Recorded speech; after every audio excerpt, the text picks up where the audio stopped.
Bonjour à tous, alors aujourd'hui je vous retrouve dans une petite vidéo qui est un tutoriel comment faire une belle facture, qui est en fait une vidéo en complément d'une vidéo que j'avais publiée il y a quelques semaines qui était consacrée à comment se faire payer par ses clients.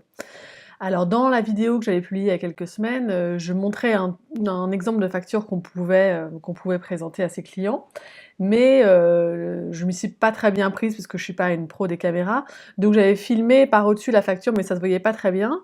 Du coup j'ai téléchargé ce petit logiciel et je vais pouvoir vous montrer plus en détail comment faire une belle facture et surtout comment insérer dans la facture les diverses mentions légales qui sont obligatoires pour que votre facture soit valide.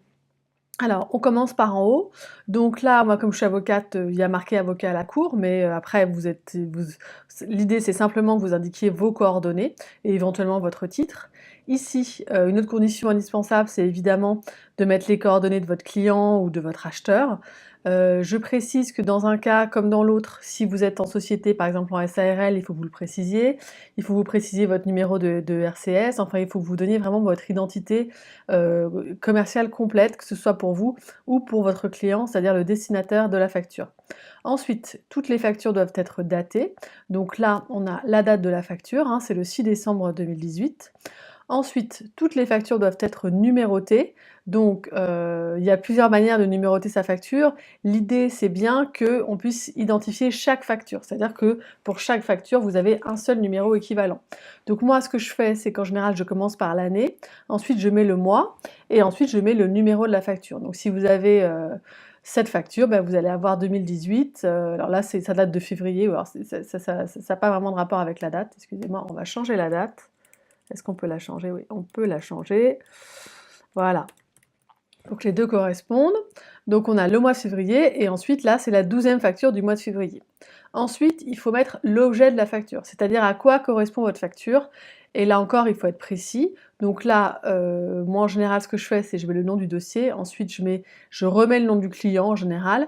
Et là par exemple j'ai mis rédaction d'un contrat de licence remis à telle date. Il faut être le plus précis possible, non seulement parce que c'est obligatoire d'un point de vue légal, mais surtout parce qu'il faut pour que votre paiement soit facilité, il faut que pour que votre client ce soit le plus simple possible de voir à quoi la facture correspond.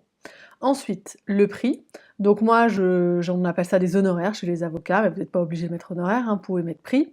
Ce qui est très important, c'est évidemment de mettre la TVA applicable si elle est applicable. Alors moi, je précise pas le taux, mais là, c'est une TVA à 20%. Vous pouvez évidemment préciser le taux. L'idée, c'est de bien mettre votre prix hors taxe, le montant de la TVA et ensuite votre prix TTC.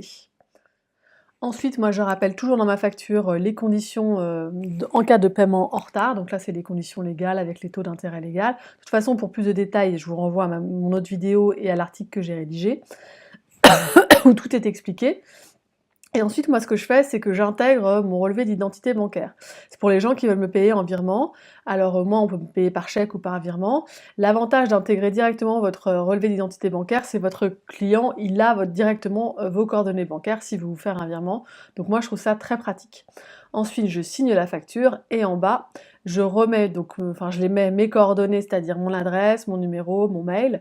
Je précise aussi que je suis membre d'une association agréée et que le règlement des honoraires par chèque est accepté.